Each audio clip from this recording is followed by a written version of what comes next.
¿Se oye? ¿Se oye? Bueno, muchísimas gracias. Vamos a ver.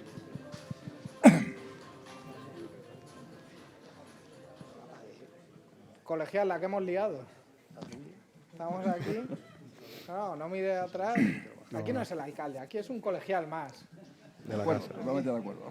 Aquí es un colegial más. Darle las gracias a los antiguos colegiales que están aquí, al presidente Pepe, bienvenido.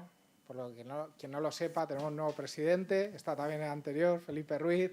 Están aquí muchos colegiales que han pertenecido. Yo no me gusta decir antiguo colegial ni excolegial, no, un colegial lo es siempre. Y quien es pío, lo es pío para siempre. Como siempre decimos en el Colegio Mayor, esta actividad no la hace el director, la hacen los colegiales y, por tanto, ahora Pablo, que se lo ha currado, que lo ha estado trabajando durante 2 años para que viniese al que llamamos, no nosotros, lo dicen las encuestas, la prensa, el mejor alcalde de España y el primer colegial del Pío, de la primera promoción. Y por lo tanto va a ser Pablo quien lleve esta conferencia, esta charla entre amigos, entre píos. Y yo solo quería dar las gracias. En primer lugar, las gracias a ti, colegial, por estar con nosotros, por estar en tu casa, que es el Pío XII, por dedicarnos este tiempo que es tan difícil y por tu gratitud con los actuales colegiales y con los colegiales de otras generaciones, pues para abrirnos también de tus conocimientos, para darnos un feedback de cómo está la situación actual, política, y cómo está la situación también de los colegios mayores, y cómo fue tu época de los colegios mayores, que me han estado contando unas cosas que hacías por aquí, que yo como director no sé cuántas faltas llevarías, si leves, graves o muy graves. Dar las gracias también a nuestro subdirector y nuestro director de la Fundación, a Jesús y a Fernando, por siempre apoyarnos a nosotros, a los píos. Dar las gracias a vosotros, píos. Ya sabéis, cuando luego Pablo os dé la palabra, decimos de dónde venimos, qué estudiamos, de qué cursos sois, porque eso al alcalde le gustará saberlo. Y que lo disfrutéis. Que eso es lo que tiene el Pío, es lo que nos diferencia a otros colegios mayores. Es un sitio abierto, como nos diría Ángel Herrera. Es un sitio abierto donde vienen todos los partidos políticos a este colegio mayor, donde tienen el micrófono abierto para escucharlos, donde vienen cantantes, donde han venido pintores, donde vienen deportistas, donde vienen periodistas, porque es un sitio abierto. Es un sitio de libre pensamiento y que nos hace reconstruirnos todos los días y nos hace pensar y darle una vuelta a las cosas. Ni todo lo blanco es blanco, ni todo lo negro es negro. Muchas gracias y os dejo con Pablo, que es el artífice de este gran momento. Pablo.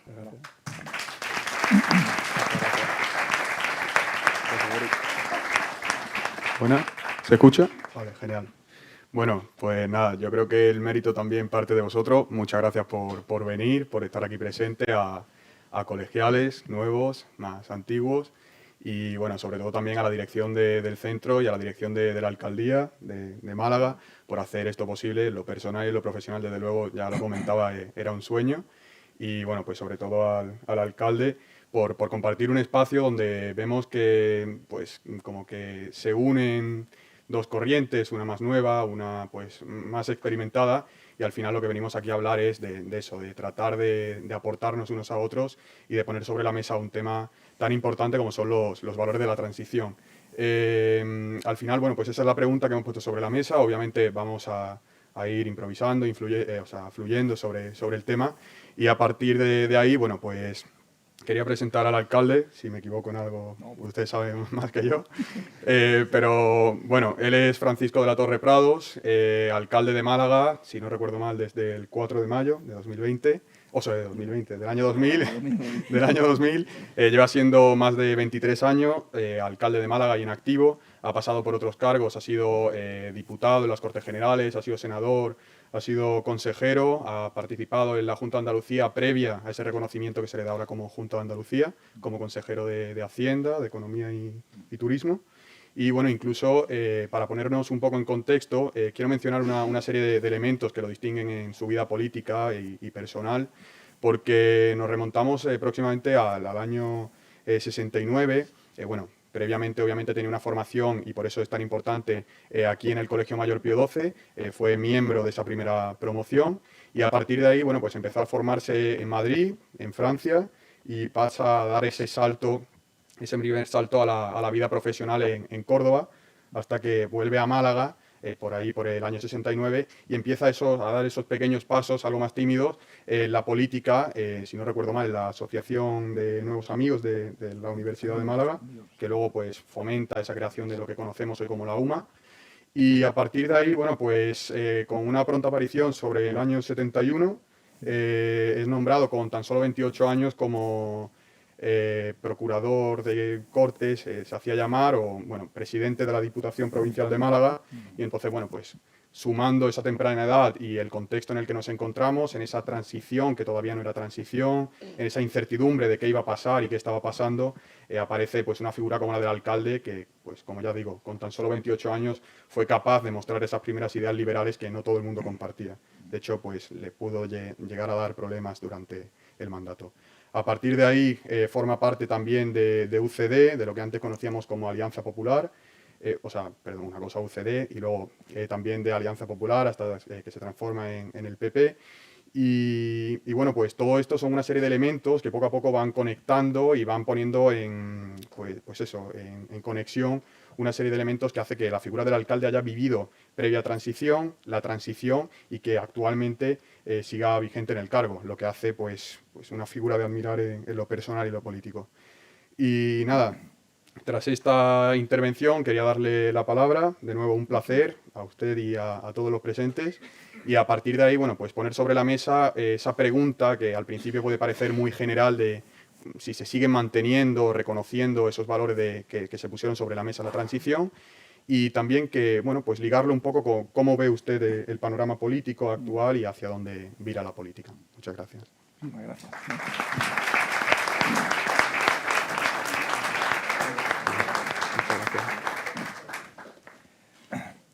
Bien, muchísimas gracias, querido amigo, querido Pablo Alcaraz, delegado de conferencia, ¿no?, del colegio. Bien.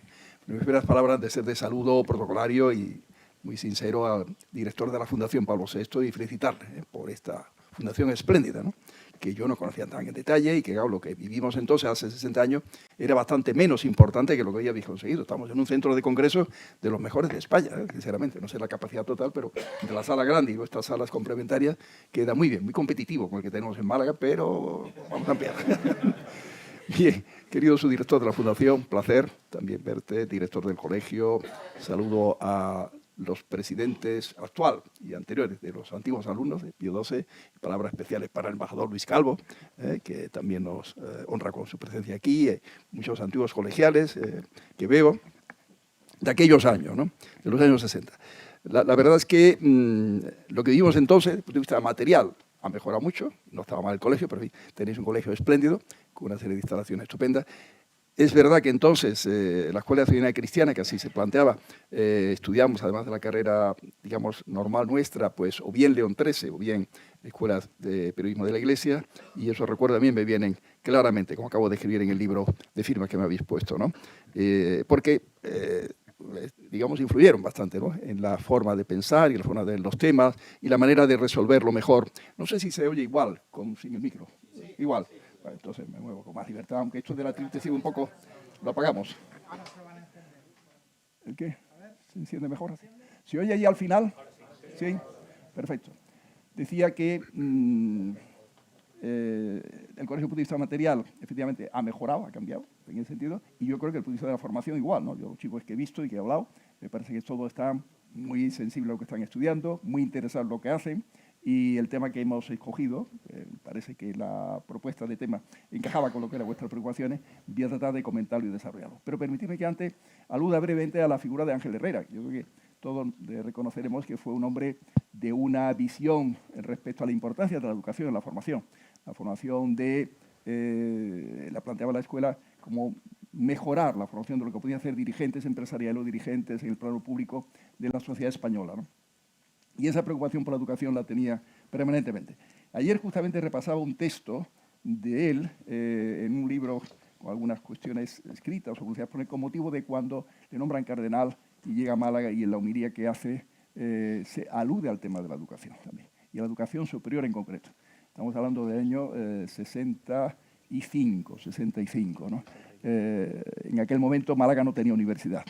Y hace referencia a ese tema. No lo dice con esa claridad, dice la necesidad de reforzar la enseñanza superior en Málaga, que había creado en aquellos momentos la Facultad de Económicas dependiendo de la Universidad de Granada, ¿no?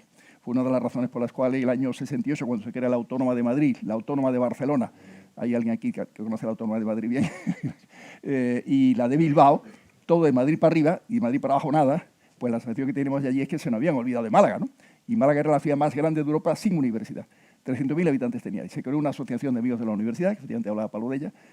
Mi padre fue uno de los impulsores de ella. Mi padre fallece un año después, en el año 69, y es el tema en el que yo llego a Málaga y los compañeros de mi padre me incorporan, o me piden que me incorpore, y viví toda esa etapa muy bonita de impulso, de creación de una sociedad civil que, sin tener las libertades que hoy se tienen, fue capaz de impulsar la voluntad de los gobernantes y de crear, en definitiva, que en Málaga se hiciera una universidad. Hubo que, primero, convencer a Granada que se creara un colegio universitario de ciencias, de letras, de medicina. Recuerdo que también de farmacia, luego no se creó facultad de farmacia, pero lo decía en la creación como un primer paso. El colegio universitario eran 3 años, primero, segundo y tercero, que se formaban allá, pagados por nosotros, por Diputación y Ayuntamiento, por la ciudad y por la provincia, bueno, mientras se iba creando la universidad. Luego ya en el año 72 se crea y, por tanto, el colegio, al cabo de poco tiempo, dejaba de ser necesario porque ya la universidad acogía a los alumnos que fueran llegando en las siguientes promociones, ¿no? Tomo un poquito de agua. Sí.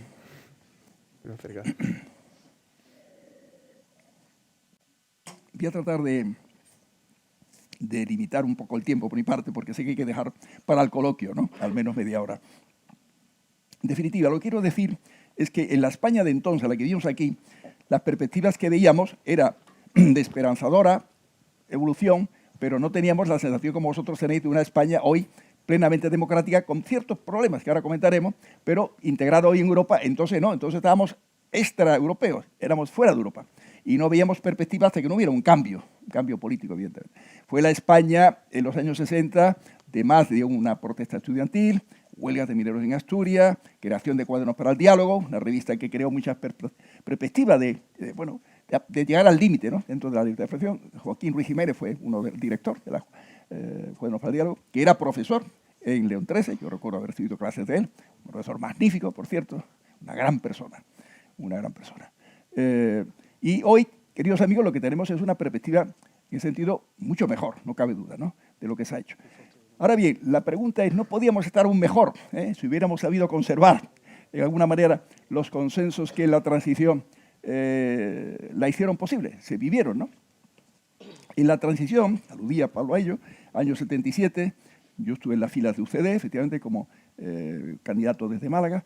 Vivimos algo muy hermoso y muy bonito, como distintas formaciones políticas, centro-derecha, Unión Centro Democrático, Alianza Popular, más a la derecha de UCD, y por la izquierda, centro-izquierda, Partido Socialista, Español, Partido Socialista Popular, Tino Galván, estaba entonces todavía como personalidad propia independiente, Partido Comunista de España, y la Fuerza Nacionalista, Partido Nacionalista Vasco, Convergencia y Unión, se unen para ser capaces de elaborar una constitución con 7 ponentes, donde había, como recordáis, 3 de UCD, 1 del Partido Socialista, que renunció a 1 para que podía tener derecho a 2 por los números que tenía, para que hubiera también presencia de la Fuerza Nacionalista, que yo recuerdo que fue así el tema, más 1 del Partido Comunista y Alianza Popular, evidentemente, estaba Fraga como diputado, como ponente de la Constitución. Esa Constitución, que tuvo un desarrollo, una elaboración compleja y difícil, no cabe duda, pero que fue superando todos los problemas y consensuando el texto, que se sometió a aprobación en referéndum en el 78 y tuvo un gran respaldo,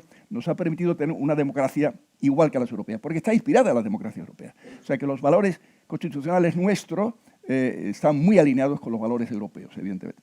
Y eso es un tema importante. Pero no cabe duda que abrirnos las puertas de Europa, como sí ocurrió el año 86, nos íbamos a encontrar con una Europa más desarrollada que nosotros, que iba a aprovechar también de tener más mercado. El mercado español se abría a ellos, ¿no? Nosotros también teníamos el mercado europeo, que se abría de una manera más clara, pero nuestra empresa, nuestras industrias eran a lo mejor menos competitivas o estaban menos preparadas que ellos. Pero al final eso ha funcionado aceptablemente porque en el plano económico hemos contado también con los fondos europeos, fondos FEDER, fondos social europeos, etcétera, que planteado para ayudar a los países de menos renta. Y España ha sido y sigue siendo un país de menos renta.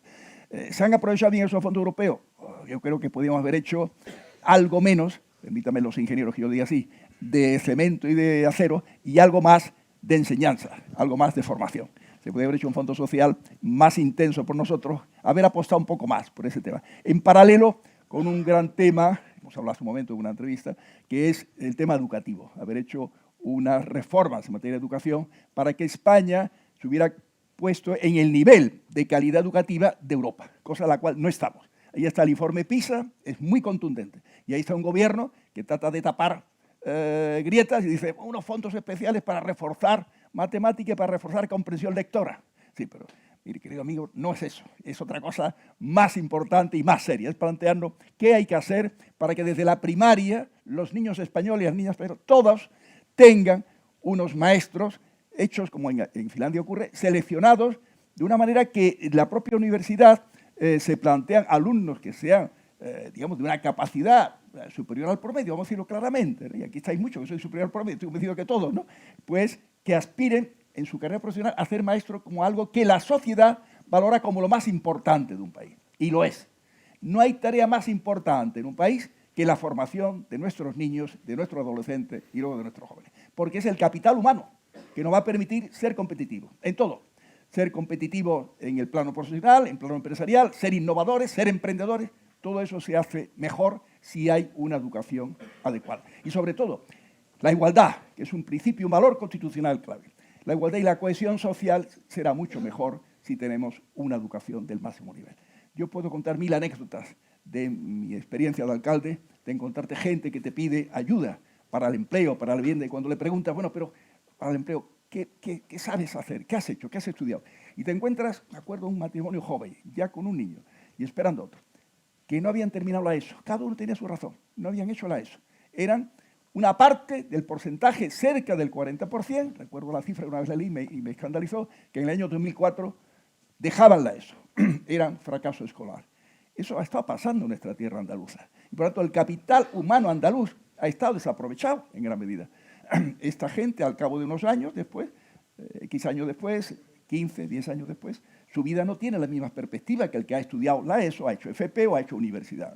O sea, crear una primaria de calidad garantiza una ESO de calidad. Y una ESO de calidad garantiza una FP de calidad. Y permítame que haga el recíproco. Una FP de calidad también ayuda a que la ESO sea más estimulante. El chaval que está haciendo la ESO, y algunos lo habréis vivido en vuestros compañeros cuando decide secundaria, tiene la alternativa bachiller, universidad o FP. Y a lo mejor dice, bachiller y universidad es costoso, difícil y tal, complicado, pero la FP no lo veo claro. El de la FP sí es clara, si tiene empleabilidad en base a hacer FP dual y tiene calidad también, no una cosa de segundo nivel como en España se ha considerado. Solo en Cataluña y País Vasco han dedicado importancia a este tema, es curioso. Los menos españolistas, no todos, no son españolistas, en Cataluña y País Vasco han dedicado a la FP más atención que el resto de España. Eso es una realidad, quizás tiene que ver con el desarrollo industrial, que ha sido ahí más potente, por razones históricas, que ahora no viene el caso y que luego comentaré en parte con unos estudios del Banco de España sobre la educación, que he tenido ocasión de conocer, ¿no? En definitiva, lo que quiero decir es que en materia de educación no jugamos el futuro. Y ahí las ciudades no tenemos mucho que hacer. Bueno, estimulamos, he visto la habitación de Pablo y me ha encantado ver una medalla que nosotros damos en Málaga, sí, a los alumnos que sacan 10 en toda la asignatura de bachiller o 10 en toda la asignatura de la ESO, que eso es más difícil que el bachiller, ¿sí? Porque son 4 cursos y es una etapa más difícil de los chicos y las chicas, ¿no? Y cada vez tenemos más, estamos en un 120, 130, le hacemos ahí un pequeño homenaje y tal, unas fotos y luego hay un recital de música de un gran expediente también del conservatorio, en fin, una pequeña fiesta sobre el esfuerzo. No son solamente los que sacan 10, el esfuerzo son los que sacan 9 y 9 y pico. El que a lo mejor no iba a aprobar y aprobó porque hizo el esfuerzo para ello, ¿no? Valorar el esfuerzo, ¿no? Y luego buscar también apoyo para la FP Dual, empresas que estén abiertas a la FP Dual, cosa que esa cultura en el sur existe menos que en el norte, como antes decía, ¿no? Creo que ahí está un gran tema por hacer que no se hizo, ¿no? Y quiero insistir un poco en ello, algo más, porque justamente ese consenso que nos dio tantos frutos y que hoy se echa de menos, y que debiera haber conservado y continuado en lo que yo llamo la postconstitución, haber seguido en el desarrollo de la Constitución. Hay tantos ejemplos, y hemos hablado también en la entrevista, donde podíamos haber hecho las cosas mejor en España. Y yo ya no estaba en la política, yo desde el año 82, que UCD desaparece, hasta el año 95, que vuelvo a una lista del PP como independiente entonces, con Celia Villalobos como candidata a alcaldesa, estuve fuera de la política, le guardé un largo luto a UCD, ¿no? Pues en esos momentos en que se creaba la etapa de la descentralización autonómica, se creaban las autonomías, etcétera, si hubiera habido un consenso claro de cómo hacerlo, se hubiera profundizado en el tema local. Claro, cuando un presidente de autonomía es de un color político y dice, ¿yo cómo le voy a pasar esta competencia que recibo a esa alcaldía que es de otro color político? Eso me consta que en una comunidad de Levante se dijo y me lo comentó alguien que lo oyó directamente.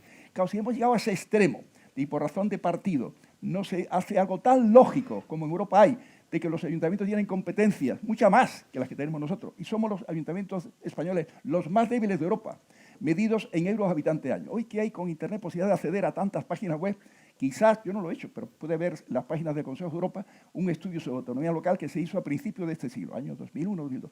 Yo estuve en ese consejo que se llama Congreso de Poderes Locales y Regionales del Consejo de Europa, que está en Estrasburgo, como sabéis, no es el Consejo Europeo que está en Bruselas. Y recuerdo que leyendo los textos que había, me escandalizó que España era, de luego, los más débiles. Medido en euros por habitante año, teníamos entonces 1.000 euros, habitante año, que era más o menos lo que nos salía en marca de cálculo, y estaban en el norte de Europa, en Escandinavia, los países escandinavos, en 10.000, 11.000. Y es 11 veces más recursos. Y en el centro de Europa, 3 y 4 veces más recursos. Por lo tanto, la capacidad de respuesta de una ciudad a los problemas que lo conoce mejor que el poder regional o el poder nacional. El ayuntamiento está más cerca de la gente, para vivienda, para formación para el empleo, para política social, para todo ello es más lógico que sea ahí donde estés. Y la región, dedicarse a los temas supramunicipales, lo que no puede hacer el ayuntamiento, evidentemente, pero lo que puede hacer el ayuntamiento, eso dice el principio de subsidiariedad del Consejo de Europa, hágase en el nivel municipal porque es más cerca de la gente y eso fortalece la democracia. Facilita el contacto de la gente con el poder. La gente necesita ver que su problema es escuchado, conocido y resuelto y ver que puede hablar con el gobernante. Es más fácil hablar con un alcalde que con un presidente autonómico. No digamos compararlo con un presidente de gobierno. Y también un presidente autonómico está más cerca de la gente que el presidente central, digamos, del gobierno central. Por tanto, el principio es, lo que puede hacer un ayuntamiento, hágase ahí, y no a nivel regional. Lo que puede hacer la región, hágase ahí, no a nivel nacional, ¿no?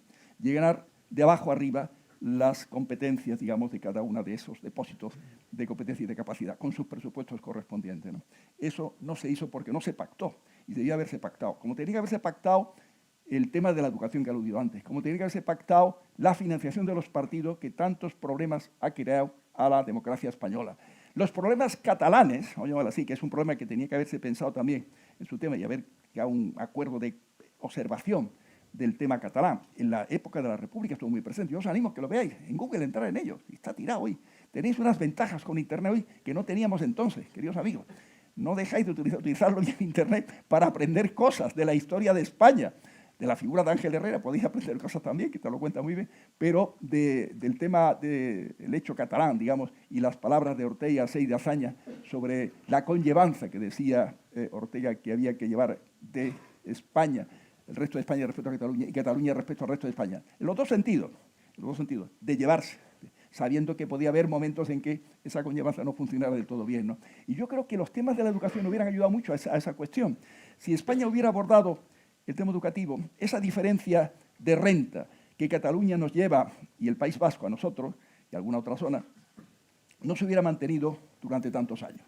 Eso no se cambia en un año ni dos, pero el estudio del Banco de España, que os animo a que lo veáis también, que el servicio de estudio lo tiene, que analiza la relación entre alfabetización y desarrollo económico en Europa y dentro de los municipios españoles, lo analiza desde la Ley Moyano, que fue en 1800, 3 años antes de 1860, 1857, y a partir de ahí hasta el año 1930, quiero recordar. Hace un análisis de mitad del siglo XIX más o menos, final del siglo XIX y el año 30, ¿no? Y ve cómo hay una relación clarísima en que los países del centro de Europa tenían un 80% de alfabetización, de población alfabetizada, estoy hablando de Alemania, Reino Unido, etc., en mitad del siglo XIX, 1830, y España e Italia estaban en el 30%.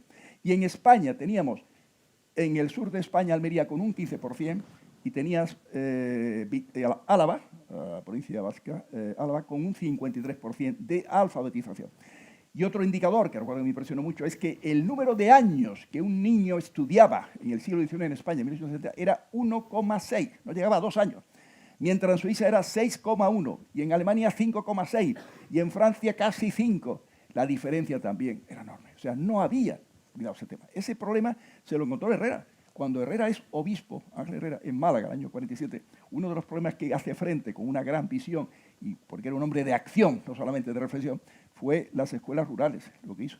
En la zona diseminada de población rural, que había una población, repasaba este dato ayer, de unos 200.000 habitantes, había 30.000 niños, de los cuales 23.000 no estaban alfabetizados. Y eso motivó la creación de 270 escuelas rurales, creando el magisterio rural, una operación de varios años. La hizo concertada con el gobierno, faltaría más, no iba a sustituir al gobierno, pero de una manera muy inteligente, muy ágil y una gran respuesta en retos. Esos niños, si no se hubiera hecho eso, hubieran sido analfabetos durante toda su vida. Y hubieran tenido unas perspectivas de vida muy diferentes de las que pudieron tener. Estoy hablando de niños que evidentemente años después, los años 70, 80, ya eran mayores, ¿no? Hablando de los años 50. O sea, ese drama de la falta de cuidado en la educación en España ha sido la clave de la diferencia económica con Europa. Pongamos remedio, queridos amigos, porque si no lo hacemos, no seguiremos con esa diferencia. Y sobre todo, en un momento en que la tecnología nos plantea retos inmensos y que tenemos que ser capaces de adaptarnos a esos cambios tecnológicos, a esos avances, si no se hace ese esfuerzo, nuestra gente, ese gap o esa brecha educativa es una brecha tecnológica, con lo que eso supone, desde el punto de vista personal, desde el punto de vista profesional, desde el punto de vista empresarial. Hay una parte de la población que supera eso y formáis parte de ese grupo especial, vamos a decirlo. Yo no digo privilegiado, digo especial, ¿no?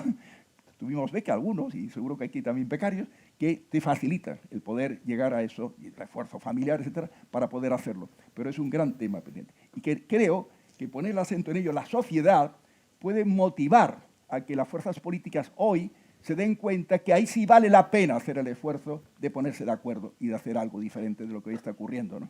Que creo que lo que está ocurriendo no es bueno. Es debilitar nuestra Constitución, es desgastar y desprestigiar nuestra Constitución. Es la realidad. Cuando se habla de una ley de amnistía, pero si hemos tenido una democracia que antes he relatado, cómo lo hemos conseguido, con el esfuerzo de todos, apoyada por más del 90% de la población, en Cataluña, donde hubo más porcentaje de síes. Es una realidad que está ahí, ¿no? Ha habido deslealtad en el gobierno autonómico catalán, pero tiene que haber habido una reacción, tanto del gobierno PSOE como PP, respecto a esa deslealtad. No se podía mirar hacia otro lado. Pacto con una minoría catalana para poder gobernar en Madrid, pero no me ocupo de lo que hace la minoría catalana gobernando en Cataluña, cuando a lo mejor la educación la utiliza para crear desafecto respecto al resto de España. No. Ahí hay una responsabilidad de las dos fuerzas, y las dos fuerzas tienen que pensar cómo hacer frente a esa responsabilidad, lo digo con claridad, y poder decir, hagamos las cosas bien. El análisis ya es muy fino, había que ver el resultado del año 19, qué pasó entonces, por qué el Partido Socialista en un momento determinado, que podía haber hecho un giro y un pacto hacia la derecha, lo hace hacia la izquierda, y también con los radicales independentistas, creando una dinámica que se ha ido, digamos, agravando y que en el año 23 se transforma en una dinámica acelerada en la medida en que la dependencia es total y absoluta. La dependencia hoy del gobierno respecto a los que dicen que quieren la independencia es tan brutal que se lo pueden permitir decir, no, no, o me hace la ley así, o yo no garantizo que usted siga ahí, más o menos, ¿no? Porque a mí no me preocupa la gobernabilidad de España, lo que me preocupa es la independencia de Cataluña, más o menos lo que ha dicho, me parece, una líder del partido Junts. Eso es una pena que esté pasando, lo digo sinceramente. Y dicho con todo respeto hacia el Partido Socialista y hacia el gobierno, con quien procuro tener la mejor relación, y dicho con todo respeto hacia mi propio partido, el Partido Popular, debían hacer esfuerzos ambos partidos de tener grupos de reflexión independientes de sus propios líderes, digamos, que vayan pensando estas cuestiones, que se planteen algo que creo que es urgente, pensar en España, cómo acercar posiciones, cómo limar distancias, cómo crear cuadros de acercamiento y de posición. Y creo que no hay mejor tema, más interesante y más motivador, que más lo justifique que el tema de la educación. Donde en manos no de tanto de políticos, que puedan dar un sentido partido, sino de técnicos auténticos, inspirándose en modelos, por ejemplo, como Finlandia, que lo hicieron en los años 60 y lo aplicaron en los 70, lo hagan realidad. Es lo que ha hecho Corea, por ejemplo, también, que está más lejos, más difícil de entender, pero Corea es un país que apostó por la educación después de la guerra que tuvo, la guerra de Corea, en los principios de los 50. Eso no lo habéis conocido, ninguno de los que estáis aquí. Yo sí tuve la oportunidad de conocerlo en la prensa local de Málaga. Recuerdo los titulares, MacArthur, decía yo, MacArthur, cuando, que fue el que ganó la batalla del Pacífico a Japón, pues estuvo también en la guerra de Corea, etc. Todos estos detalles no lo olvido porque lo comentaba en el colegio cuando iba allí, el Colegio del Monte, que mi hermana y mi hermano aquí presentes recuerdan, donde estudiamos primaria en Málaga, ¿no? Pues Corea, después de esa guerra, un país agrícola, lleno de montañas, muy poco llano y no poca riqueza natural, fue capaz, apoyándose en la gente y en el capital humano, a hacer un cambio transformador que se convirtió en un líder tecnológico, primer país desbancando a Japón en la construcción naval, eso sabe mucho mi hermano Alfredo, que antes España era una gran potencia, sustituida por Japón y luego Corea del Sur, y ahora es pues, otro líder tecnológico en tantos aspectos, ¿no? Porque el capital humano es lo que hace Singapur, es lo que hace China, es lo que hizo Japón en su día, es lo que ha hecho Finlandia, Israel y todos los países europeos en general, unos con más o menos grado. Ese tenía que ser el gran tema en el cual se pudieran unir las fuerzas políticas para crear un clima de encuentro y de consenso. No es fácil, seamos realistas, porque las posturas, el crear dos bandos, cuando alguien se empeña en no hablar, pero yo creo que ese esfuerzo hay que hacerlo. Nicolás Redondo Hijo hacía, me parece, hace poco en Sevilla, una presentación de un libro, donde hacía este tipo de reflexiones y hacía una apuesta parecida, ¿no?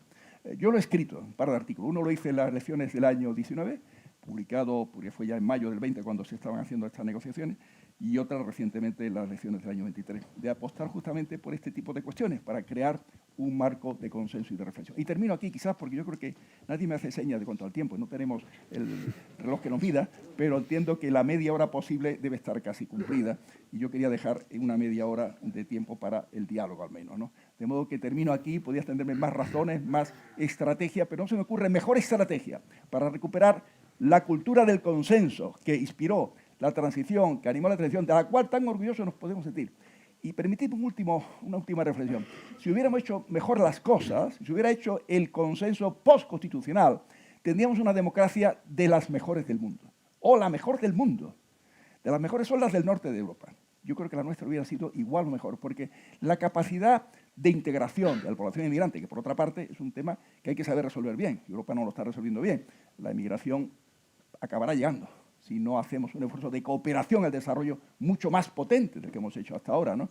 Pero esa capacidad en España es mejor que otros países europeos.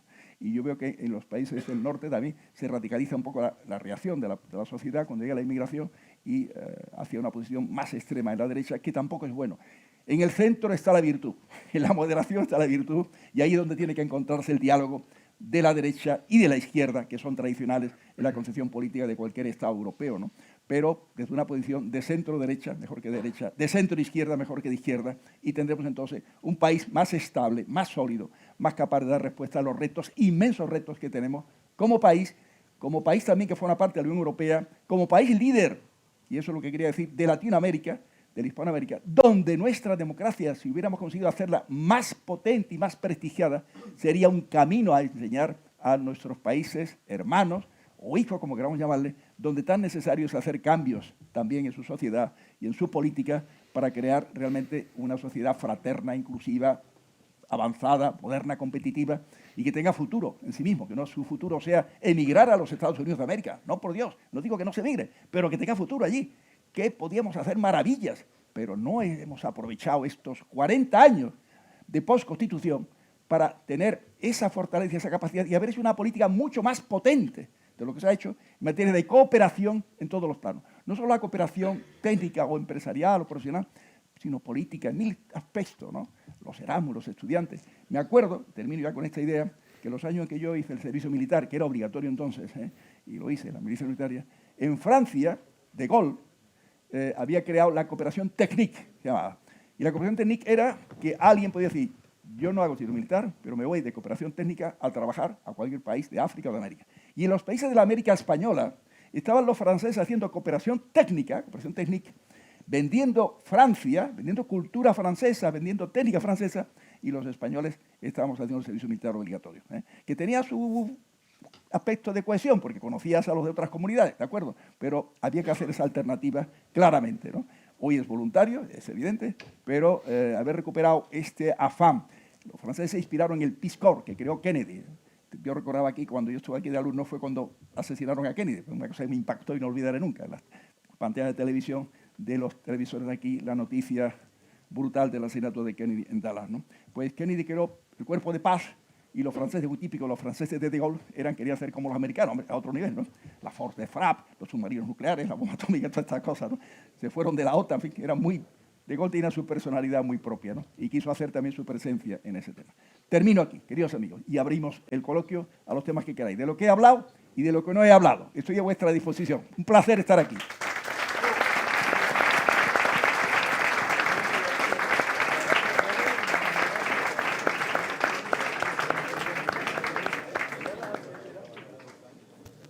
Sigo de pie. Mi invitado va a estar sentado, pero de pie los veo mejor.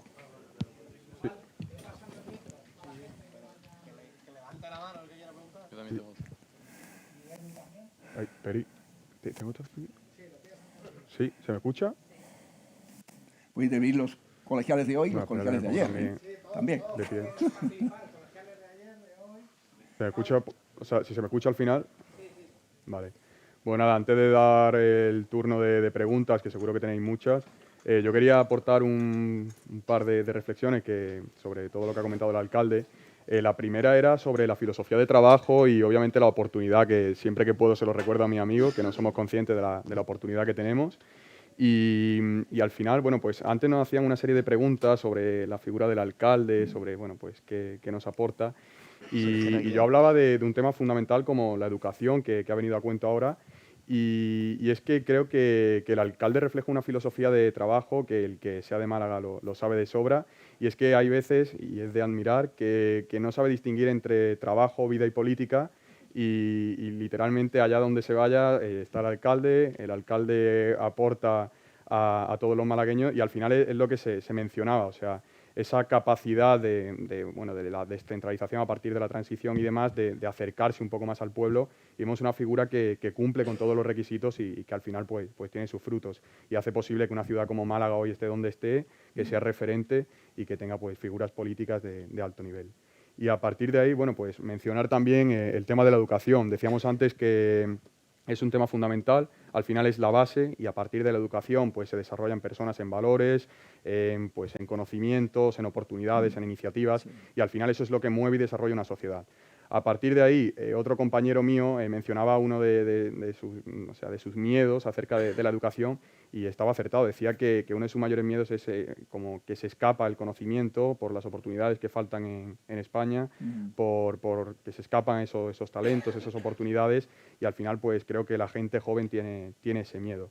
Por eso debemos ser muy conscientes de las oportunidades que tenemos, de fomentar no solamente nuestro ámbito y nuestro círculo, sino también bueno, pues, dar a todos aquellos que no pueden pues, todo lo que esté en nuestras manos y hacer posible que sigamos avanzando en sociedad. A partir de esa reflexión. Tú has aludido a un tema, si me permites, sin pretensión de que haya más preguntas como natural, que es cómo recuperar talento que se han podido ir o personas que no han tenido la misma oportunidad. Eso hay que pensarlo bien, efectivamente. Y las autonomías, algunas están haciendo, y Andalucía se está pensando también, mecanismos de ofrecer a los que están fuera y que hayan hecho también pues, un currículum brillante en investigación, etcétera, poder volver para integrándose en bien sea equipos públicos de enseñanza, de investigación o privados de empresas, recuperarlo en definitiva. Eso es conveniente hacerlo, no cabe duda, ¿no? Porque hombre, yo tengo que hablar de la experiencia de Málaga. En Málaga hay mucha oportunidad de trabajo que primero hay que cubrirla con la gente nuestra, ¿no? Y si no con gente de fuera, ¿no? Pero ha podido haber un momento en que no existían esas oportunidades. Ahora mismo tenemos una delegada de innovación que la hemos captado de la empresa de sector privado, pero cuando terminó su carrera de telecomunicación no había esa oportunidad, se fue fuera, ¿no? Trabajó durante un tiempo fuera, pero ahora mismo sí hay claro, oportunidad en el tema tecnológico, la última noticia de microelectrónica de IMEC es muy positiva también, y en temas, por ejemplo, de hostelería, hablando de FP y de construcción, hay más puestos de trabajo que candidatos. Es una pena, porque no tenemos la capacidad de formar todo lo que se necesita y formarlo bien, ¿no? Pero un poco lo que comentaba antes, el nivel formativo de nuestra FP no está a la altura de vida, eso es cierto. Bueno, no sé si está Naval por ahí, con el micro. Sí, si hay está ahí. Okay. ¿Está encendido? Sí.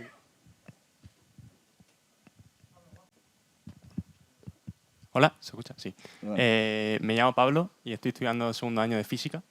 Física. Sí, física. Una carrera muy interesante, difícil creo que es, ¿eh? Sí. Muy bonita, muy bonita. Estuve 2 Eh, grados, estudia física, segundo curso. Sí, efectivamente. Muy bien. Y soy Almería. Y bueno, ha hablado un poco de el sentimiento de cohesión que se podría llegar a tener con la mili. No estoy diciendo que vuelva, pero veo que es un problema últimamente, bueno, en la actualidad, de que tú ves a gente que va a clase en la universidad y ya le dices sola y ni te vuelven el saludo. Y siento que se está perdiendo bastante esa sensación de comunidad en el país en general, de gente que va a clase, gente de tu mismo piso donde vives, que no sabes cómo se llaman ni nada. Ya. Y claro, pues mencionando el tema de la mili, que era una forma de cohesionar a gente, y noto que falta esa forma de cohesionar. Sí, pero hay maneras alternativas mejores que la de la mili, ¿eh? Sí, Yo sí, no que soy nada preguntaría... nada antimilitar, Mi pregunta pero es... hice el servicio militar un poco a mi pesar. Me hubiera gustado más hacer la cooperación, lo digo de verdad, ¿no? Pero me adapté a aquello y lo hice, ¿no? Lo que sí reconozco es que allí había gente de Valencia, por ejemplo. Yo hice en Montejaque, en la zona de Ronda, ¿no? Y por lo tanto no es solo andaluces, sino que mezclaba de un lado y de otro, ¿no? Y eso es bueno. Pero yo eso lo hubiera resuelto desde el principio de la autonomía, igual que hay Erasmus europeos, que era el equivalente a nivel autonómico. No hubiera costado nada. En los alumnos, a lo mejor, no de universidad, sino alumnos de bachiller. ¿Por qué nos puede ir a hacer un curso entero un alumno de Andalucía a Cataluña o a País Vasco, a Navarra? Y aprender inclusive, ¿por qué no catalán? Yo hubiera hecho cierto esfuerzo de aprender catalán, algo de catalán. Es bueno que tengamos el orgullo de que en España, además del castellano, se habla catalán en Cataluña y en alguna otra zona más o menos muy parecido, porque Baleares es prácticamente catalán, ¿no? Valencia diremos que no, que es un dialecto, pero muy parecido también. Gallego en Galicia. Es cultura, eso es bueno saberlo, sentirse orgulloso de ello. Os cuento una anécdota. El Festival de Cine Español, que en Málaga está y estamos muy orgullosos, como español que es, también se presentan películas españolas de Cataluña, permite que hable, o sea, de cine catalán, porque es cine español, cine catalán. Cuidado, no estamos hablando de una cosa que fuera de España, ¿no? Y han ganado alguna vez, porque tienen buen cine. Hay una buena escuela de cine en Barcelona, eso es cierto, ¿no? Quiero decir que esa posibilidad de conocer culturas de otras comunidades, que es una manera de cohesionarnos, se podía haber hecho perfectamente con una política de la autonomía, de pactos. Es más, yo hubiera hecho de Andalucía, yo hubiera hecho presidente de Andalucía el año 82, hubiera hecho un acuerdo con Baviera, empezamos ahí, que es una comunidad del sur de Alemania, pero muy dinámica, muy desarrollada, y otro con Cataluña, porque hay cientos de miles de andaluces en Cataluña, y tenía todo el sentido haberlo hecho, para que las empresas catalanas y las empresas andaluzas hubieran dialogado, y los profesionales también, y en el plano educativo algo parecido a esto, y también alumnos de Cataluña fueran, porque los catalanes hubieran venido muy bien, para que vieran que en Andalucía se trabaja mucho y bien, que no somos gandules, ¿eh? Como decía Puyol, cosas parecidas, ¿no? Que lo ha dicho más de una vez, ¿no? Sí, sí, como si hubiéramos, que si el PER y estas cosas, no, se trabaja muy bien, y lo hemos demostrado donde vamos, ¿no? Y somos capaces de hacer las cosas igual que cualquier otra comunidad, pero ese concepto de que somos sostenidos, no. Pero la ventaja de haber hecho el gran cambio educativo es que toda esa diferencia hubieran ido terminando. Se hubiera visto cómo avanzábamos, no sé si me explico, ¿eh? Pues tú tienes buen capital humano y tú lo preparas y lo formas, no puede haber diferencia con otro capital humano, aunque ya hay más distancia de años. La acortas en unas pocas décadas, no en años, pero no muchas décadas, 2, 3 décadas, 20, 30, 40 años máximo, se hubiera cortado mucho la diferencia, ¿eh? Y yo hubiera hecho la resolución de lo que tú dices de cohesión vía educativa. Pero todas esas cosas tenían que haberse pactado también. Post-constitución tenía que haber habido un cierto acuerdo. No, he ganado con 200, el Partido Socialista lo hizo, gobierno, los otros se instalan en la oposición, y la oposición a ver cómo le puedo complicar la vida al gobierno, y el gobierno alejado de la oposición, cuando tenía que haberse hecho, yo creo, una continuidad del diálogo centro-derecha, centro-izquierda que hubo en la Constitución. Vuelvo un poco al tema esencial de mi intervención. Sí. Pues yo soy Eduardo Darte, vengo de Huelva y estudio un doble grado de Economía y Economía Financiera y Actuarial. Y bueno, soy el que ha comentado antes Pablo de que uno de mis miedos es que en España puede haber un escape de talento o de creatividad, ya que pues, otros países pueden ofrecer, por ejemplo, mayores salarios a sus trabajadores. Pero también una de mis inquietudes es que, por ejemplo, veo que se le limita mucho a la persona que a lo mejor sale de la universidad, que tiene a lo mejor una brillante idea a la hora de montar su empresa, debido, por ejemplo, a las altas cargas impositivas, a la entrada de la cuota de autónomos, que aunque está subvencionada pues, unos primeros años con unas reducciones, a la larga puede que no sea un plan próspero para esa persona. Es verdad que tenemos subvenciones, como por ejemplo el kit digital, que permite a las empresas renovarse a nivel tecnológico, pero lo que veo yo es que puede que falte en España ese impulso, esa hacer que el estudiante tenga las ganas de emprender y desarrollar sus ideas, que puede que en otros países sí que sea más factible. ¿Cómo podríamos a lo mejor solucionar esto? ¿Cómo ve usted esta idea de su parte? No, yo, que hablo de la experiencia de Málaga, no me preocupa competir con ninguna otra ciudad del mundo en esa materia. Creo que Málaga ofrece condiciones para retener talento y captar talento de fuera.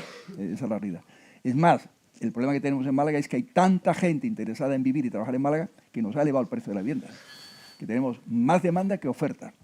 Y motivar la oferta y hacerla con rapidez más abundante no es nada fácil. Tenemos unas leyes muy complejas en el plano urbanístico, una burocracia también muy instalada en el pido papel y pido más informe y más historias, y eso nos preocupa, ¿no? Pero te puedo contar algún ejemplo. Se ha creado en los últimos años, se creó el año 22, nació la Fundación Innova, después de casi 2 años de gestación y tal, que es una fundación público-privada, mayoría privada, subrayo este hecho, entre administraciones públicas y empresas del sector tecnológico, el marco del parque tecnológico fundamentalmente, pero los fundadores eran empresas no tecnológicas para poder tener la compatibilidad de ser creadores de la fundación y no tener luego incompatibilidad de contratos que pudiera hacer la fundación con los socios tecnológicos que no eran creadores. No sé si os explico bien el tema, ¿no? Con lo cual me acuerdo que era empresa del textil, Mayoral, Sando, que es de construcción, Miramar, que es de gestión de temas comerciales, los 3 empresas no tecnológicas que buscamos para crear como mayoritarios, con una aportación luego pública nuestra y de la Junta como capital fundacional, ¿no? Para que tuviera. ¿Y por qué la condición de mayoría privada? Para poder tener libertad de contratación y rapidez en hacerla. Y hemos traído algún talento de Silicon Valley pagándole menos de lo que ganaba allí, porque con menos dinero vive mejor en Málaga que en Silicon Valley, que en California. Y eso pasa con cualquier ciudad del mundo que sea competidora nuestra. No sé si me explico. O sea, España es un país maravilloso para vivir. Pero eso es lo que tienen que haber visto nuestros padres de la Constitución también, que iba a convertirse, después de que entráramos en Europa, ya de antes, pero después, en un país donde la gente de Europa viene a comprar casas, sea segunda o primera residencia, y el mercado de vivienda nos lo tensionan también ellos. No solamente el que viene a trabajar, sino el que lo compra para cuando se jubile, etcétera, etcétera. Es una realidad, tiene más capacidad de compra, tiene un nivel de renta superior y sus pensiones son más altas. Eso es una realidad. Y eso tenemos que haber hecho también una motivación más para elevar el nivel educativo y competir. Pero creo que podemos competir en ello. Lo que necesitamos es tener dinamismo en la creación, efectivamente, de empresas que ofrezcan trabajo o capacidad de ofrecer ayuda a la startup, ¿no? Nosotros tenemos una red de incubadora de la mejor de España, casi con 13 incubadoras, capacidad de tener más de 200 y pico empresas y 600, 700 trabajadores que han pasado por allí, como 700 empresas a lo largo de los años de vida de esta red incubadora, ¿no? De ProMálaga, que es una empresa municipal que da a estos efectos, ¿no? Y yo creo que eso pasa en más de una ciudad y más de una autonomía. Se suele dedicar, no sé si la atención toda la necesaria, pero en fin, cierta atención a este tema, ¿no? Pero creo que tenemos unas condiciones magníficas, de verdad, como país. No solamente el Mediterráneo, que es el más atractivo. Madrid es una ciudad de una potencia brutal. Madrid tiene una fuerza inmensa, eso es cierto, ¿no? Y hay muchas zonas preciosas en Galicia, en el Cantábrico, y también lo que llaman la España vacía, tiene su encanto. Toda España está cargada de historia, de patrimonio, de naturaleza preciosa. Es un país fabuloso. Lo saben bien los que lo descubren y apuestan por él. Pero tenemos que ser capaces de competir con los que apuestan por él. Yo insisto en esta idea. Hola, buenas. Soy Alejandro Sánchez, de Ávila, estudio Ingeniería Industrial en ICAI. Y bueno, primero de todo agradecer su presencia hoy aquí. Sí. Y tenía 2 preguntas. La primera es algo más personal, que es, me gustaría saber cuál es su motivación para continuar levantándose cada mañana y para seguir ejerciendo como alcalde tras tantos años. Y la segunda es algo que creo que nos interesa a todos, porque como bueno, somos colegiales actualmente y usted ha sido colegial, ¿qué cree o qué futuro cree que le depara a los colegios mayores de aquí a unos años? Porque todos bien sabemos que estos últimos 2 o 3 años ha habido varias polémicas o varias noticias acerca de los colegios mayores. Me gustaría saber su opinión y ya está. Muchas gracias. Muy bien, muchas gracias. La primera pregunta más personal era que ¿cómo lo hago? Sí, su motivación. Pues mira, primero, pasión por la ciudad. Estoy convencido de las cualidades y los atractivos de Málaga. Y además, acompañado de la sensación de que esas cualidades no todo el mundo se las ha reconocido. Hemos desaprovechado las cualidades de Málaga. Fíjate, os cuento una anécdota. Málaga es la ciudad hoy más grande de España, no capital autonómica, subrayo ese hecho, que no tiene agencia europea, ninguna. Y sin embargo, las agencias europeas del año 86, cuando entramos en Europa, a la hora de venir a España, ¿dónde pensáis que debía de haberse instalado? En Madrid llena de administración central y autonómica y local, más. En Barcelona, capital de Cataluña, lo normal es las ciudades no capitales autonómicas, para hacer equilibrios, ¿no? Tener administración, en este caso europea, aunque sea pequeña, que no se ha utilizado. Y la gente hubiera sido felicísima. Hay una, en Andalucía, una sola, que está en Sevilla, que es la capital autonómica. Y os cuento una anécdota verídica, de vida misma. Me llamó el representante de la Unión Europea en España, equivalente a embajador, para decirme que la gente que trabajaba en Sevilla estaba muy cansada de Sevilla, que no tenían colegios internacionales, que la sociedad era muy cerrada, que querían irse a Málaga. Y yo he dicho, ¿qué hago ahora? ¿Cómo meto este tema? La verdad, no sé, tenía que haber aprovechado el tema y contarlo. Vamos a contarlo a la prensa, ¿no? Pero eso es verdad, ¿eh? Es verdad. Es una pena. Y además era un centro que hubiera encajado muy bien con los Málaga, pues se llamaba en aquel momento Instituto de Prospectiva Tecnológica Europea. Ahora tiene otro nombre. Y está en la Cartuja. La Cartuja da para mucho, ¿no? Un parque tecnológico creado a partir de la Expo. Da mucho juego, ¿no? Pero quiero decir que las condiciones naturales de Málaga para que la gente que trabaje se sienta feliz, lo que antes decíamos, y pueda estar en plan productivo, son magníficas y se han desaprovechado, ¿no? Eso me motiva mucho para conseguir que Málaga sea escuchada y atendida, ¿no? Y luego, por lo que hago, hacer un poco de deporte, yo hago consejos, vosotros seguro que sois más deportistas que yo. He dicho, hay una pista y hay varios capitanes, he conocido algunos, me han dado una camiseta de jugador y tal, que si el fútbol, que si Palomar, tenéis aquí una buena educación en deporte, en valores del deporte, me parece muy importante. Pero mantener la forma física es fundamental, para mantener la forma mental, ¿no? Y hay otro tema, lo decía también la entrevista, que es sentirte útil. Si tú te sientes útil todavía y crees que puedes dar algo por tu entorno, por tu ciudad, tú tratas de hacerlo. Eso es un poco el tema. Y colegios mayores, pues lo que te puedo decir es que mi experiencia de colegios mayores es muy positiva y lo que yo he visto aquí hoy a mí me anima a decir que el colegio mayor tiene mucho futuro. Tenéis más solicitudes que plazas, ¿no? 3 veces más. Pues por algo será, ¿no? Que es así. Lo que tenéis que aprovecharlo bien, todo este tema, ¿no? Pero es una formación complementaria en el colegio a la que recibís en los centros de enseñanza, obviamente, ¿no? Parece que es muy útil, muy conveniente, ¿no? Abrir la mente, eso sí. De acuerdo, muchas gracias. Buenas, alcalde. Soy Navalito, vengo de Cádiz, del puerto de Santa María. Y hemos hablado antes, me suena Sí. a mí, el de Cádiz. Y estudio marketing en la SIC. Sí. Ahora que ha visto... Pero te gusta hacer entrevistas. Lo que pasa es que no le ves futuro a las entrevistas y dice, voy a hacer marketing, me contaba él. Sí, por tener más opciones. Usted que ha visto el colegio y ha sido antiguo colegial, nosotros hoy en día no tenemos ningún horario para salir y demás. En su época podían salir de fiesta y demás sin ningún tipo de restricciones. Pues no era un horario muy liberal, pero tampoco era muy estricto, hombre. Nos movíamos bien, yo no me sentía aquí preso en ningún momento, esa es la realidad, ¿no?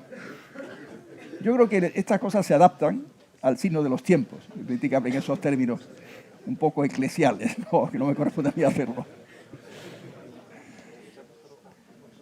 Bueno, yo quería saber más o menos cómo vamos. Sobre todo. Bien, estamos bien todavía. Ok, bueno, yo quería retomar un poco el tema con una pregunta también que hablábamos antes, y era el tema del liderazgo. Si falta actualmente liderazgo, al final yo veo en su figura un concepto algo distinto, porque normalmente se entiende como una persona que manda, que ordena, que impone a los demás pues, una serie de hechos para conseguir esos resultados.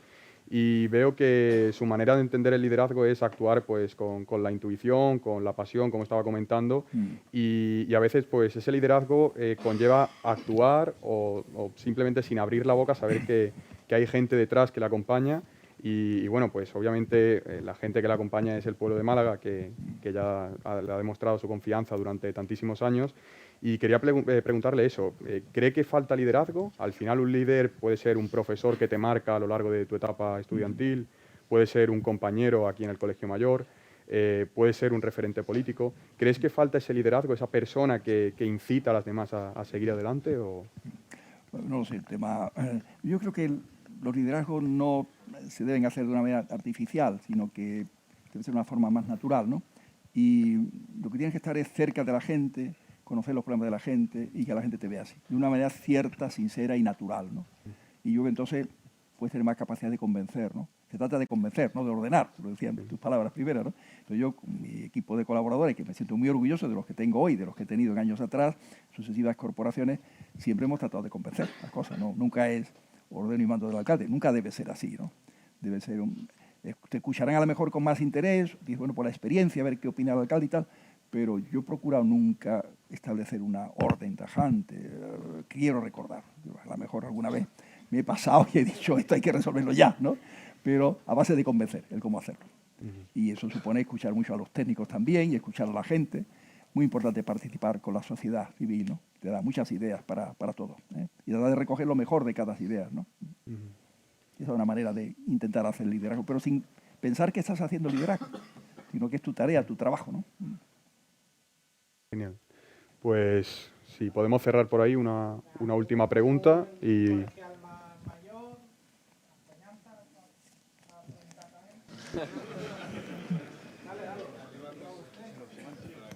vamos con la enseñanza. No, vamos primero, colegial más veterano, luego colegial... Muy bien. Su director y todo. Sí.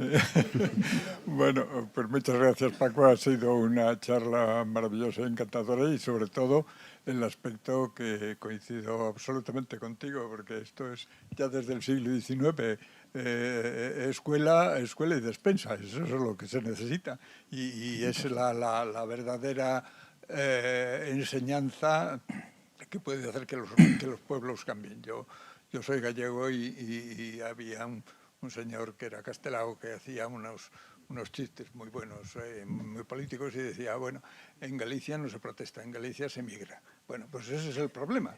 El problema es que hemos pasado de una emigración con pobre gente y muy analfabeta, con sus maletas de madera o de cartón siquiera, a que ahora estamos emigrando las personas que tienen unos niveles de capacidad intelectual y tecnológica elevadísima, ¿no? Lo que tú has señalado es una cosa verdaderamente grave y el que no se recupere esa gente pues es un despilfarro brutal, porque estamos gastando el dinero en la formación y luego cuando esa formación tiene que rendir no lo rinde, ¿no? Entonces a mí me parece que eso es importante. Y respecto a lo de la mili y las oportunidades de Erasmus, yo creo que el Colegio Pío XII fue una oportunidad muy buena, porque fue una oportunidad donde aquí nos encontramos gente como en la mili, de todas las partes. Y entonces eso yo creo que fue una oportunidad de contactos humanos muy interesantes y por eso yo creo que los colegios mayores no van a tener ningún riesgo de... Por el contrario, deberían de haber más colegios, digamos, interautonómicos que tuvieran una visión como la que tuvo Herrera, aunque en aquel momento no había autonomías, pero bueno, había regiones con otro esquema diferente. Entonces eso a mí me parece que es una cosa muy interesante. Así que muchas gracias por eso. Nada, por Dios. Oye, al hilo de lo que comentas del tema del talento, de las oportunidades de trabajo, realmente el Estado de la Autonomía, bien hecho y trabajando bien, sí tenía que crear esa oportunidad. O sea, la clave está, que yo no sé si se ha hecho a lo largo de estos años, igual sí, el compartir experiencias, buenas prácticas, las autonomías dentro de España, todas ellas, y aprender cada una de la otra, copiar lo que haya que copiar. Y los municipios dentro de cada autonomía, dentro de esa plena autonomía municipal, también compartir las buenas prácticas. Yo recibo más de una visita que quieren conocer las prácticas nuestras y tal, pero si tú vas compartiendo, al final creas una cierta competencia dentro de la autonomía para que los municipios rivalicen noble y lealmente, pero también ayudándose. Nosotros precisamente en Málaga estamos ahora el tema del agua, el tema de la movilidad, el tema de la vivienda, contemplándolo a nivel metropolitano, no solamente la ciudad, sino los municipios del entorno, porque es la manera mejor de resolverlo, ¿no? Y luego también la autonomía compitiendo y colaborando en el plano dentro de España. Y yo creo que ese ejercicio no se ha hecho. Me da la impresión, a lo largo de estos años. Yo no tengo noticia de que una reunión para tal y conclusiones. Al igual sale y no nos enteramos. En las reuniones que se hacen entre el gobierno y las autonomías, y esas buenas prácticas se comparten. Pero yo hubiera hecho como una estrategia en ese camino, ¿no? Y que a eso colabore. O sea, si yo en el Ayuntamiento de Málaga hacemos cosas medianamente bien y hay otros bien, Andalucía mejorará. A Andalucía le interesa que todos vayamos en una línea de mejora y de esfuerzo. Y a España le interesa que las autonomías vayan para arriba también cada una, ¿no? Cuando el compartir las buenas prácticas, aprender. Yo sé que Cataluña ha sido muy innovadora. Lo que pasa es que luego han perdido la cabeza. Una parte de ellos, una parte. Pero han sido muy innovadoras en materia de educación, de temas de universidad y temas de investigación. Mas Coller, que era un consejero de temas de universidad, pues supo hacer las cosas para atraer talento. Buscó las vericuetos en la ley para que pudiera esa rigidez de las universidades españolas, que no puede ir nadie de fuera, no hay camino para ello, poder resolverlo, ¿no? Entonces, modelos de este tipo es bueno hacerlo. Lo que yo te he contado yo de la Fundación Innova, por ejemplo, va en esa dirección, ¿no? Y un comentario adicional breve es lo que has señalado tú en relación con los idiomas de cada sitio. Sí. En realidad, cuando la gente habla de la lengua vernácula, mire usted, la lengua vernácula, salvo para los vascos que hablan una lengua prerromana, para todos es el latín. Entonces esa es nuestra lengua vernácula, que se dejen de historia. Sí, eso es más difícil ahora de ya no, pero creo que lo que sí sería importante sería que en las escuelas primarias se enseñaran a decir 4 docenas de frases como buenos días, buenas tardes, ¿qué tal? Adiós, ¿cómo te llamas? Y no sé qué. Eso en todos los idiomas. Y no habría ningún problema. Está claro. Y eso a los niños les encantaría, pues porque es distinto. Una parte, como un juego. Como un juego. Pero eso no impide... Y eso no se ha hecho porque lo que se quiere es utilizar esa diferencia como un elemento agresivo en vez de como un elemento de comunicación. Pero dicho esto, que lo he dicho con la mejor buena voluntad de cara a la apertura hacia esos espacios del territorio español que tienen otras culturas, otras lenguas, había que estar muy atento a que en esos sitios el castellano no estuviera prohibido en la enseñanza. Eso es obvio, ¿no? Eso había que haberlo hecho. Y eso yo digo, la responsabilidad de todos de trabajar para resolverlo. Muy bien. Pues vamos ya terminando. Alcalde se tiene que ir. Daros las gracias a todos. Para finalizar, como se dice, ¿no? Mirando a cámara, un último consejo para todos los píos que llevan 1 año de pío, de 2 años de pío, 3 años, o para los que llevan ya 40 o 50 años de píos. Un último consejo para ellos. Y luego, cuando acabemos todos, ¿dónde nos vamos a hacer la foto? Aquí no. Nos vamos a la escalera, abajo. El alcalde bajará, pero todos iros a la escalera, ¿vale? ¿De acuerdo? No nos despistamos. No nos vamos a entrenar. Los del fútbol sala que se esperen, que aún no se entrena. ¿De acuerdo, alcalde? Un último consejo. Muy breve y no va a sonar nuevo, porque es vuestro lema, por el bien común.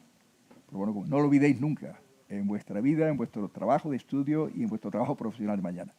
Aunque no estéis en la vida pública, parece que eso solamente es la vida pública. No. En las empresas se puede trabajar mucho por el bien común, haciendo las cosas muy bien, creando cohesión dentro de la empresa, analizando niveles salariales, viendo productividad, creando también una comunidad de vida y de trabajo, que no va a ser eterna, de muchos años, pero bueno, que mientras estés en ella vayas creando también esa cultura de buen entendimiento en plano empresarial y que la empresa piense no solamente en el beneficio directo que tiene legítimo derecho para que sea fuerte y conserve los puestos de trabajo, sino también un retorno social, no solamente vía impuestos, sino fundaciones que se creen. Faltan más fundaciones en este país.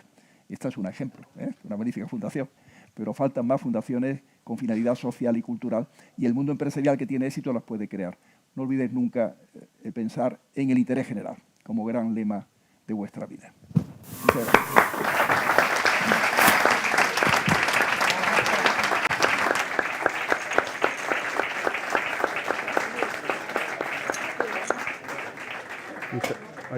Muchas gracias, alcalde.